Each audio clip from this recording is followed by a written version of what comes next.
Oh, yes. Ready, Carl.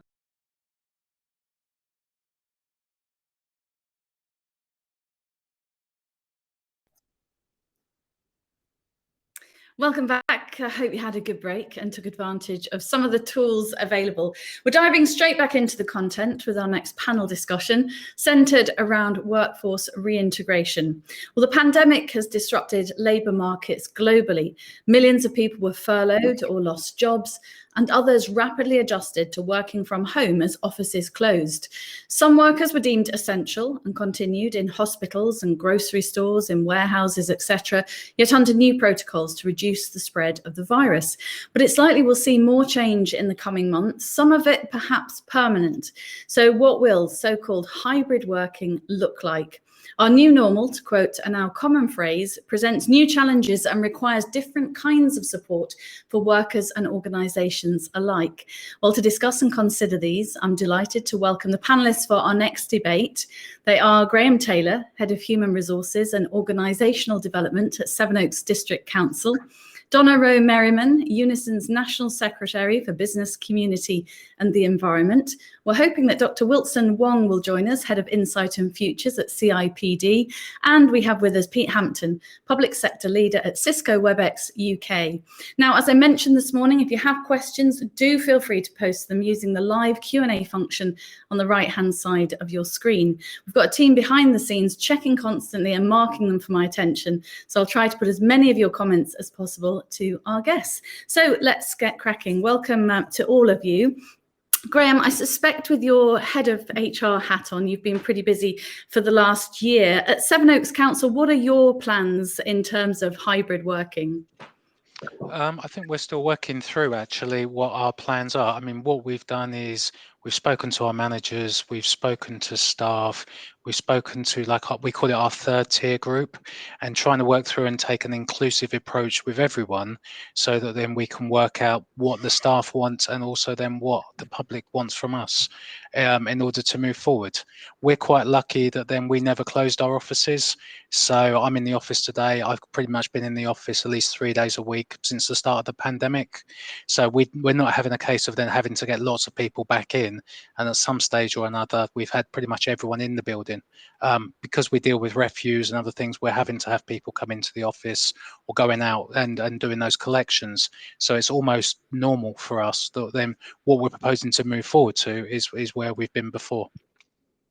Pete, what are the challenges you're seeing from working from home since the start of the pandemic? Varies pandemic? I mean, it's varied across the different areas within public sector. I look after our specialist teams in collaboration, covering public sector, and as you mentioned earlier, you've got staff that have been working in their places of work throughout the pandemic. Whether in healthcare or in councils or various others that have had to work at home. And we've seen organisations that have had strategies to have folk work at home, over the last sort of 5 years, and it was really forced upon them, and they sort of made do with the technologies that they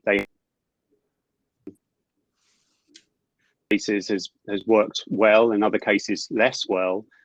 But what I've taken from this over the last 18 months is the individual workers, their determination to get their work done, regardless of the surroundings they're working in. And there's been some real positives that have come out of that, and there've been some real challenges for the individuals. So it's been a real mixed picture from what we can see from the outside of public sector looking in the effects that it's had on the individuals. That's definitely been a challenge. I mean, before we came up live, I was telling you all that we've been podcasting from under Jack's bunk bed. The kids have been homeschooling on the table. My office has been the bedroom. I mean, you sort of pull together, don't you? And, we've definitely all been sort of challenged. Donna, it must feel quite strange for you. I gather today it's your first day in the office since last September. How does that feel? It's actually, it feels fine. It's very quiet in here at the moment, but some of my biggest concerns weren't about necessarily being in the office. It was getting to and from the office, because as a commuter, I rely heavily on public transport. I live in the Midlands but work in London, so it's been a big consideration for me. Well, you've delivered UNISON's COVID web content, and with more than 1 million members, you must see a lot of different plans emerging now. What are your thoughts, Donna, on this brave new world? Yeah, we have delivered an awful lot of content. It's been the most visited website for any trade union in the UK ever. But what we're seeing is that there is no such thing as one size fits all in this new normal, whatever that is. And I'm not really sure that we're in a new normal at this point in time either.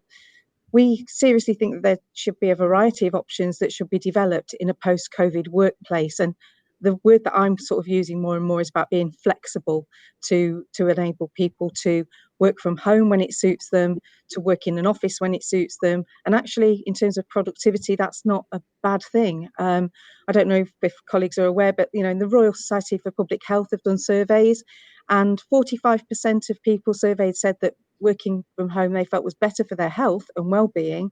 But there was still around a third of people, just around 29%, who thought working from home was worse for their health and well-being. So there's definitely a shift. It's not even 50-50. People have different perceptions as to what will work for them. And we've seen from surveys that we've done for disabled workers, for example, that they've felt that this so-called home working revolution, only around 54% of our respondents from disabled workers felt that they could better manage their impairments. They wanted this, more home working because they could manage their impairments better without the rigidity of a work environment. Yeah, I think you're right about that. One size certainly doesn't fit all. Oh, I can see Dr. Wilson Wong, Head of Insights and Futures at CIPD's joined us. Hello, Wilson. How are you? Hi, Helen. Apologies. That's okay. Don't worry. I'll leap straight in with you then, Wilson, since we've just done a little round table around the other panelists. Many of us have adapted a sort of hurried Heath Robinson version of hybrid working during the pandemic. What do you think of hybrid working, and why do you think it's a bit of a loaded term? Okay, so hybrid working has now become the buzzword of the moment. I think with the move towards hybrid working, we have to understand that not all workers will be able to do this, notwithstanding the pandemic. If you look at the ONS data that was released last month, only about a quarter of the work of the labor market actually could work from home at any point during the pandemic. And before that, in 2019, about half of that, so about 14%, 13% of the population had worked from home at any point in the working year. So that begs the question, to whom is this hybrid working agenda addressed? And for whose benefit is this hybrid working agenda set for? So if you look at the people who are working in a hybrid way, they are professionals, they are directors, managers, administrative workers, secretarial. The 75% of workers who are either furloughed or working normally at the coalface, traveling or outside an office environment. I mean, they continue to work as they did before, right through the pandemic. Graeme, staff need clarity, don't they? And many organisations I know are scratching their heads to try and find solutions. One company I work very closely with in the insurance world said that they're saying to their staff, find something that works for you, your teams, and the business. And if it works for them and their teams, their theory is that it should work for the business too. Can you share some of the examples with us? I'm thinking perhaps what they're doing, the examples that you gave me in advance of this conference of what's going on out there and what sort of options people are looking at.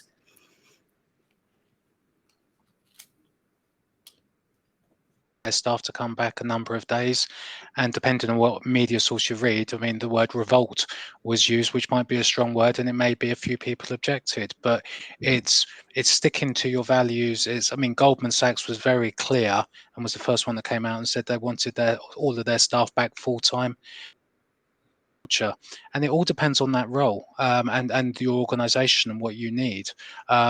For me personally, I had a whole new team where that came in just pre-pandemic by a month, and it's been so much harder trying to then get people to work and that institutional knowledge versus then working with other people in other teams, and where you've got that trust, you've got that understanding and that cultural thing. So I think it really is almost on a role by role basis. I don't think a one-stop fits all approach. So I know for us as an organisation, there's some roles that we will require people to work full-time in the office. There's some flexibility where some people may want to work full-time, and we would allow that. But for other people, there's that hybrid where they can work from home pretty much full-time, and the trust around that. And equally, some people can work that hybrid of 2, 3, 4 days, depending on what they want to do. And as Donna said, what depends on their needs and their circumstances around that. Donna, how key is it to keep that conversation open with staff, taking time to work out what works for them and their personal situation, but also works well for the business as well? It's really important. And as I alluded to earlier, it is very much around an individual, but actually some very large corporations, some very large companies are already tackling this. And we're certainly hearing from organisations like Capita, for example, that they're developing policies where workers are being placed into one of 4 categories: fully working from home, hybrid worker with a big proportion of working time at home, hybrid worker with bigger proportion of time in the office, and fully office worker. And they're enabling their staff to make that choice and be flexible. But hybrid working, and it's not a one size fits all. And as a union with 1.3 million members, where many of them have been at the coalface and at the front of supporting everybody in public services for the last 18 months, then clearly home working, you can't do that if you are a nurse, for example. But it can work for some people. And in actual fact, it's that flexible word that I think is important. But there are other considerations. Mental health is really key. People who have found it really challenging to be, I felt, isolated. And for many people, this working from home that was supposed to be great, and maybe for 1 or 2 weeks it has now suddenly over this amount of time felt like living at work. And that's becoming a real challenge for many people. And let's not forget issues around health and safety. We've all, as you alluded to yourself, Helen, we've all made do and done the best to be as productive as we can when in these challenging circumstances. But it's not ideal if you don't have good internet, you haven't got a decent chair, or or you haven't to work around children and everything else. Well, we'll come on to that with Pete, the technology side, in a minute. Wilson, what do you see as the potential managerial and leadership challenges? I think the main thing is when we have I see that this is a moment of opportunity for a lot of organizations to think about what it is that they expect from their workforce in terms of their design, in terms of the way they deliver their role. And your line managers have a key role to play in managing those expectations. So for us at the CIPD, looking at the process of creatively looking at how the roles are delivered, what the expectations of work are, what are the areas in which your workforce have not disclosed their particular vulnerabilities or responsibilities, that kind of supporting data. All of that became exposed during this rush to work from home. And a lot of organizations are beginning to look again at their human resource information systems. They're also looking at the way that they manage the needs and expectations of their workforce. I think those are the challenges for managers. But I see this as an opportunity to kind of move managers into a realm where they understand their staff better. They understand what the more modern demands of their workers are in terms of balancing work and home and care and so many other things. And I think the outcome could be very enriching. I think there is a danger as well, though, isn't there? That I certainly am guilty of this because I'm freelance. So I suppose I always sort of work from home, but I never really switch off. And I did apologise to one of my morning panels, and I will do the same to you, that you probably got emails from me all weekend, because I think particularly during the pandemic, my working weeks just blurred into one. So I never really noticed whether it's a Saturday or Sunday. And I think, Pete, that's something that we've got to be careful of, haven't we? That we just don't work all the time. And thanks to improved technology, we can work 24/7, which is tricky, isn't it? Because that isn't healthy to do that. Yeah, absolutely. I couldn't agree more. What we've found, and the feedback I've had, both from colleagues internally within Cisco and speaking to customers across the broad spectrum of public sector, is that unlike when pre-pandemic, if you were in an office, you would take those natural breaks away from your desk if you were office based, and you'd go to the water machine or the coffee machine or whatever. You'd go over and speak to other people. You'd have those natural breaks away from them. What we found with people permanently working control is a real issue, and people know you're working from home, so they'll just put a meeting into your calendar and you end up literally working back to back all day, every day. And the days, you're absolutely right. I mean, people end up from a traditional 9 to 5 working environment are working starting earlier because they don't have a commute in the morning. They're working later because they don't have a commute home, and they're working back. People are working has been extended.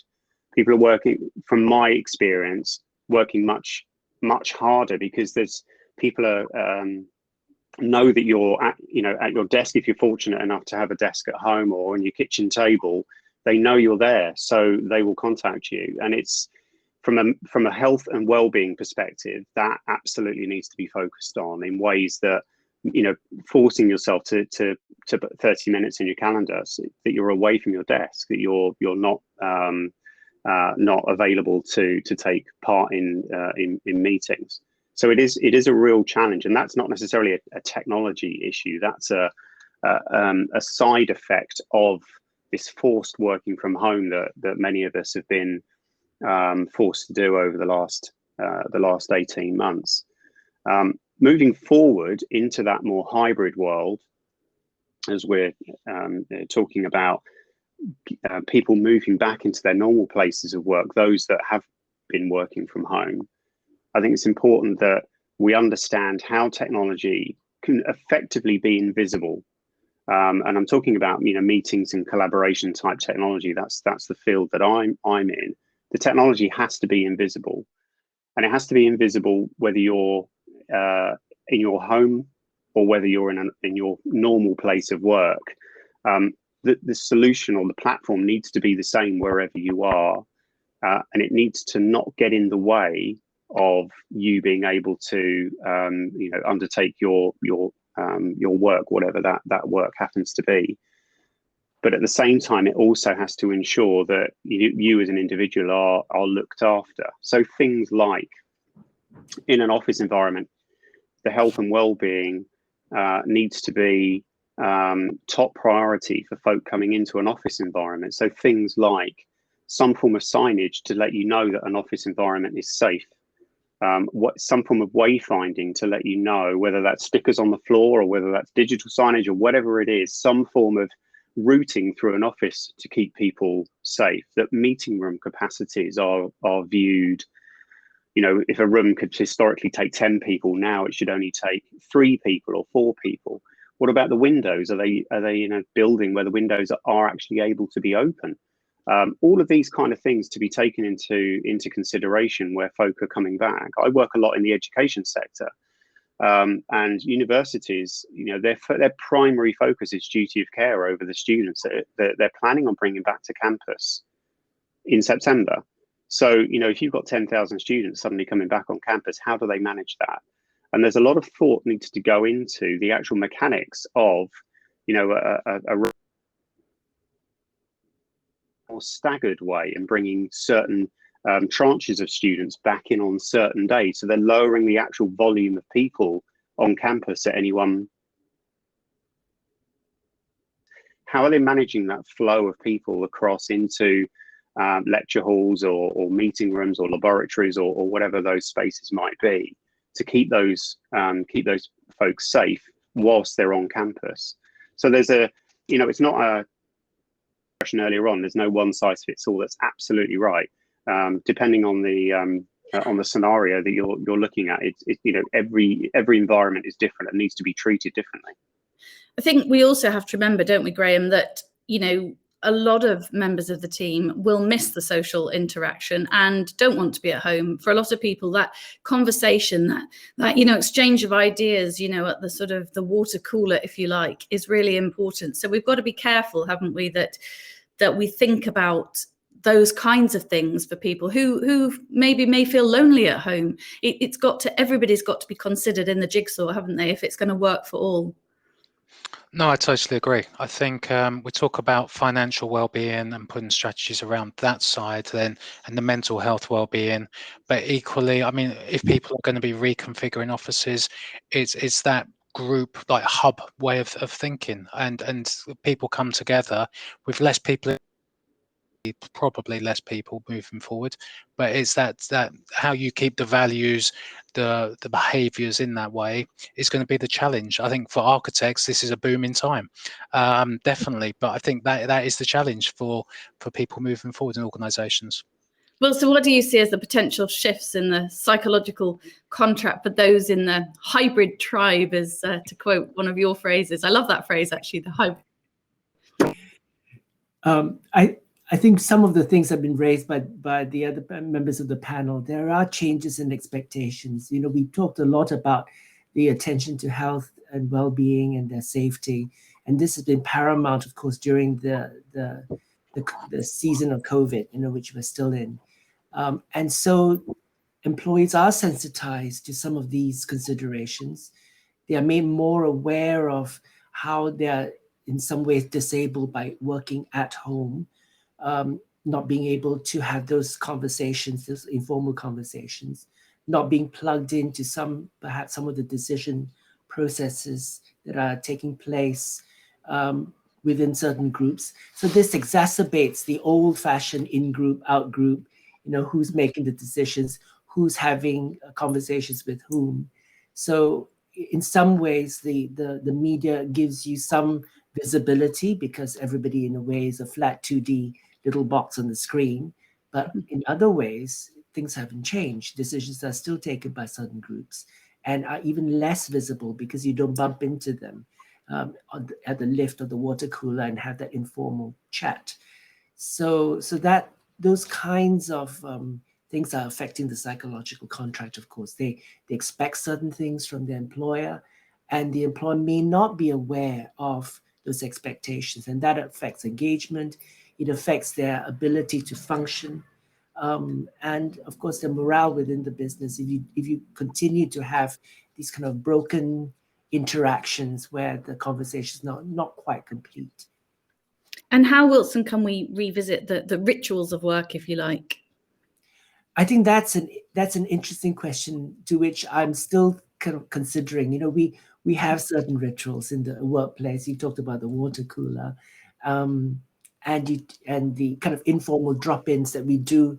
And in the CIPD, we have a lunchroom where a lot of interaction and a lot of in a sense, work is done because you get to meet your colleagues at different times of the lunch period, and you sit with your colleagues constantly. So those kinds of informal conversations, which have become ritualized here, are no longer available because, you know, because of health and safety, the lunch is now withdrawn. And people don't have those informal coffee chats anymore because, again, the coffee service has been suspended. So these kinds of things, I think, starting with teams, there will be a negotiation of how you want to work, who's going to come in when, how we're going to come together. So certainly in my function, I make very, very sure that they have access to me on a one-to-one for their one-to-ones in person if they want to, with the permissions to meet outside, and also to arrange physical face-to-face socials out of the workday so that there is a renewal of the contractual and social bonds between the people and also within my leadership peer group. So important. We've got a few questions coming in. Perhaps one, I don't know whether, Donna, you might be able to take this. Graeme Arnold says, have any of the panel looked at the impact of new working practices on induction and onboarding of new team members? I'm just wondering whether that's something, you know, at UNISON, whether you can speak about, Donna. Yes, I've had to onboard at least 2 members of staff who weren't part of our organisation already, and so that's actually been. It's really important to ensure that you plan an induction and make sure that people are introduced effectively to people. So yes, we have looked at that, and it's about the induction is different, but actually we found that collaborative working across our whole organisation, and we're UK wide, has not necessarily diminished. In fact, it's offered opportunities to do more remote meetings. We've had larger project groups put together, for example. We wouldn't been able to pull together if we'd all decided to meet one afternoon in London. So there are something there. But in terms of the onboarding, we've run quizzes via Zoom. We've had lunches together. We've made these water cooler moments happen in a virtual way. And it's about looking at things differently when we've not been in a position to do so. But I'd be lying if we didn't say we all really wanted to, have that interaction. And there's a tremendous positivity when you do come across people who you might not have had some engagement with, for a period of time because your work paths haven't crossed. So yes, it can be done. But equally, I now got the issue of figuring out which desk that they're going to sit at when they actually do come into the office in a few weeks' time. So yeah. I mean, as far, Graeme, as our place of work is concerned, it now seems that in many respects the world is our oyster, with some staff working abroad. What are the legal implications, the employment rights, etc., to be considered if, as part of the team, you would like to do your work from Spain or France or somewhere not where you would normally do it? I think that's still an ongoing piece of work for many organisations. I think that then there is that concern over, data protection, over insurance, all sorts of things where in some cases it may well work, and again in some cases it won't. But I think that we're still waiting for legislation guidance on the viability of that. I think it's an ongoing challenge, definitely, though. And Pete, what do you think are the lessons that maybe we can take from the last perhaps 15 months or so? What can the public sector improve in respect of the working environment that would benefit, not just the employees, but of course, citizens, the people we serve, if you like? I don't know whether it's improvement. I think I've been completely awestruck in the work that across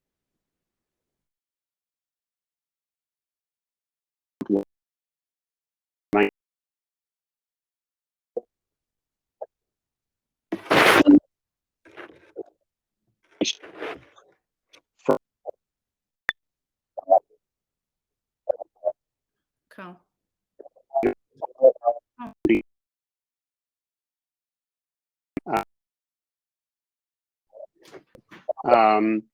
in a more regardless of where they're physically located, and maybe lower those effort levels down a little bit. The health and well-being, and we definitely see that across our customers. That there's the concept of isolation, and I think as we move into a hybrid world, we're still going to have for the foreseeable future the hangover of the pandemic. So some studies that Cisco carried out, pre-pandemic, if you were having a meeting in an office, there was a 5 to 10% chance that somebody would be coming into that meeting remotely. Now, post-pandemic, the chances are it will be over 90% chance that there will be somebody joining that meeting remotely because of this hybrid working environment. So how do we make that an equitable environment, regardless of how you're meeting with your colleagues or the citizens? As I mentioned earlier, the technology really should be invisible. It should be easy to use, not spending 30 minutes plugging wires in and typing in long passcodes to get into meetings. It really has to be as simple as possible to make the lives of the as simple as possible. As I said, I'm completely in awe of the folk that I have spoken to across the public sector, of just how hard they work. We all enjoy, and if we can ratchet down a little bit that effort by making the technology make their lives a little bit easier, then we're all going to benefit from that.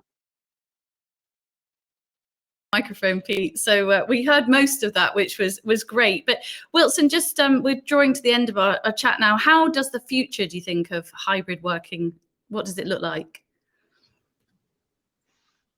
As I said, a lot of it is very promising because it gives an opportunity for us to reassess our priorities and for managers to also improve their skills of managing remote workforce, which, as you said, we had before, but we just treated them as the outside group, but now we are part of this ongoing and growing tribe of professional workers. I mean, I'm finding it very, very energizing because I've had to reassess some of my assumptions about what it means to run a function, with people in disparate places. But just as a little add-on, there is actually quite a lot of information out there already to support organizations who are facing this hybrid thing. And one thing that you could check into is there's an ISO standard 45005, which provides general guidelines for safe working during the pandemic and helping organizations to migrate back into a hybrid way of working. And because it was developed internationally, it also helps organizations when they're trying to set policies for all the businesses across the world. But I think my observation for this period is it's very heartening to see just how resilient our citizens and workforce have been. We've asked a lot of them during this period, and they've responded magnificently. And now it's our turn actually to begin thinking about how do we balance those competing needs and rebuild those expectations in a way that is creative and sensitive to, in a post-pandemic era. Graeme, just a final thought from you about health and safety. That, of course, is very important and not to be forgotten, isn't it, too, in all of this? And I think that's our major concern. I think it is so easy to miss that. I think it's really difficult. When 21st of June is when we're supposed to be receiving an announcement to say about the 1 meter rule and face masks and things like that. And again, we don't know what's going to happen there. And I think HR and organisations are on this incredible amount of pressure to have answers straight away to answers that we don't know. So it's the more that I think Pete was saying about putting pathways, be really clear communication for your staff and constantly keeping them updated on your health and safety. What you're doing will just really help with that reassurance to staff that then you're doing all that you can. Like when you go into the supermarket, you have that assurance. We need to make sure we have that in our places of work as well. Donna, quick questions coming from Gail. Might hybrid working negatively impact some of the equality groups more than others, says Gail. What do you think? I think it potentially could, because what we found again from our survey of disabled workers is that maybe they're not given the equipment that they need at home. Comes down again to some of the health and safety aspects. If they don't have the equipment that they need, would be in situ in their office, replicated at home, then that could have a real impact for disabled workers. And there was I remember doing a webinar with somebody, and they were very keen to say, I'm a disabled worker and I don't want to be invisible. I don't want to be excluded from a workplace. So there is no consistent way of how people feel they want to be treated. And again, I know we're not talking about this now, but with long COVID, many more people will be finding that they have issues that actually will manifest themselves as a disability moving forward. But equally, working from home, if you are in an abusive relationship, could be terrible. And for many other protected characteristics, I'm sure that we will see as we move to more remote working that people will find other ways that this negatively impacts upon them. Sort of echoed by Marion Patterson, who's just said she agrees with Gail. As we move back to face-to-face training, L&D events, some people may not feel ready to return to work and therefore be excluded. I think really what we've learned today really is that the one size really truly doesn't fit all, does it, for either individuals or for organisations? So it's all about keeping the conversations going, isn't it? And perhaps being